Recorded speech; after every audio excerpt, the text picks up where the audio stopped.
Happy second engagement એનિવર્સરીમાં યાદીથી આ video specially તમારા માટે જ. તમારા આવવા પહેલાં નથી ખબર કે આ દુનિયા આટલી પણ સુંદર લાગી શકે છે. તમે છો ને તો બધું જ છે. તમે જોઈએ મારા ગુસ્સા થવા ઉપર મને મનાવવા માટે. તમે જોઈએ મારા સારા અને ખરાબ સમયમાં સાથ આપવા માટે. મારા દરેક વિચારમાં તમે જ જોઈએ. તમે જોઈએ મારા હાથમાં રિંગ પહેરાવાથી લઈને હાથમાં લાકડીનો સાથ આપે ત્યાં સુધી. તમે જોઈએ મારા જિંદગીના છેલ્લા શ્વાસ સુધી. ગયા 2 વર્ષ પહેલાં આ તારીખ હતી જ્યારે આપણા ગોણ ધાણા થયા અને પછી બની હું પ્રેમની દ્રષ્ટિ. તમે મારી સાથે હોવ ને ત્યારે હું બધું જ ભૂલી જાઉં છું. આજે આપણે ગોણ ધારાને 2 વર્ષ પૂરા થઈ ગયા.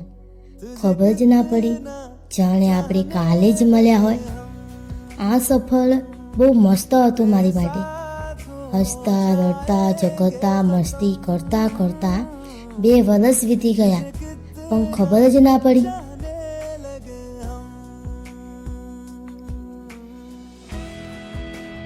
એકચ્યુઅલી પહેલી વાર મળ્યા ત્યારે મને ખબર નહોતી કે તમે મારા લાઈફ પાર્ટનર બની જશો. I feel very lucky to his wife. તમે મારા માટે પરફેક્ટ છો. હું કોઈને કહું ને કે પ્રેમ મને બહુ જ લવ કરે છે તો બધા જ મને એવું કહેતા કે 9 દિવસ. પણ અમારો પ્રેમ તો વધતો જ જાય છે. તમે વિચાર તો કરો યાર, આપણે અચાનક જ મળ્યા હતા.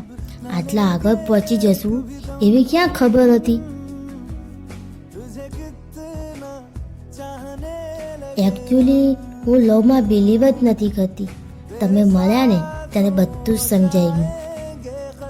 તમારી સાથેની ફિલિંગ કાંઈ અલગ જ છે. કોઈ વ્યક્તિને મારા માટે આટલો પ્રેમ નથી જોયો.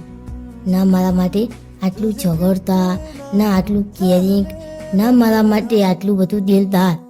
અમુક ટાઈમ તો મને રડતા જોઈને પોતે પણ રડી જાય છે. એમને એમ નથી કહેતા પ્રેમની દ્રષ્ટિ. તમે તો મારા શરીરનું અડધું અંગ છો. હું તો કોઈ ફેમિલી ફંક્શનમાં જાઉં ને તો તમે ના આવ્યા હોય ને તો બધા જ મને પૂછે કેમ પ્રેમકુમાર નથી આવ્યા, કંઈ કામમાં છે. અને જ્યારે અમે સાથે હોઈએ અને મેચિંગ કપડાં પહેર્યા હોય તો બધા જ કહે ઓહો શું જોડી છે. ત્યારે અમે બંને સામ સામે જોઈને હસવું આવે અને મને વર્લ્ડની બેસ્ટ ફિલિંગ આવે. આઈ નાવ કે મારી ઘણી બધી ખરાબ હેબિટ પણ છે, જેમ કે મને બહુ જ જલ્દીથી ગુસ્સો આવી જાય છે. બટ હું એટલી લકી છું કે તમને ખબર જ પડી જાય છે કે મને શાનો ગુસ્સો આવ્યો છે અને મને પ્રેમથી મનાવું છું. સાચું કહું તો હું બહુ જ લકી છું. આ સેલ્ફિશ જમાનામાં મને કેરિંગ અને અન્ડરસ્ટેન્ડિંગ વાળું પાર્ટનર મળ્યું. મારામાં ખામી હોવા છતાં પણ મને એક્સેપ્ટ કરી લેવું આઈ નાવ એ વસ્તુ નોર્મલ નથી. છતાં પણ તમે મને સમજીને એક્સેપ્ટ કરી એના માટે thank you so much and love you so much my everything.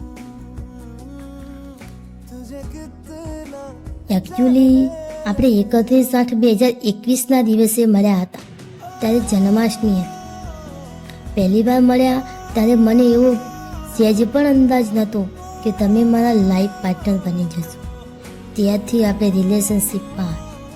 Thank you so much તમે મને 3 વર્ષ સુધી એકનો સરખો પ્રેમ આપવા માટે. હજી તો ઘણું બધું કહેવું છે. તમારા વિશે બોલવા બેસીશ ને તો આખી જિંદગી પર તૂટી પડે.